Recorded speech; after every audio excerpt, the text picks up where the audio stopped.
দাদু দাদু দাদু দাদু বলো দিদি ভাই। বাবা না আবার মদ খেতে চলে গেছে। হ্যাঁ, তোর বাবাকে আর কি বলে বোঝাবো। ঠিক আছে দিদি ভাই, তুমি ঘরে যাও, তোমার বাপ দিয়ে আসুক, আমি কথা বলি। মদ হলো এ জীবনে শান্তির চাবি, মদ খেয়ে প্রাণটা জুড়াবি। বাবা তুমি আবার মদ খেয়ে আসছো? আমি সকালে কিছু খাইনি, আমার খিদা পেয়েছে। হ্যাঁ, তুমি এখনো কিছু আনোনি? দাদু আমাকে খেতে দেয়নি। বলেন কি? না রে মা, আমি মদ খাইনি, মুখে বন্ধুটা ডেকে খাবি দিল।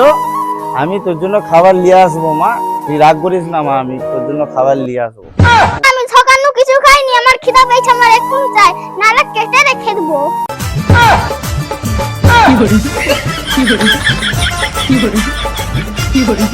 কি বলে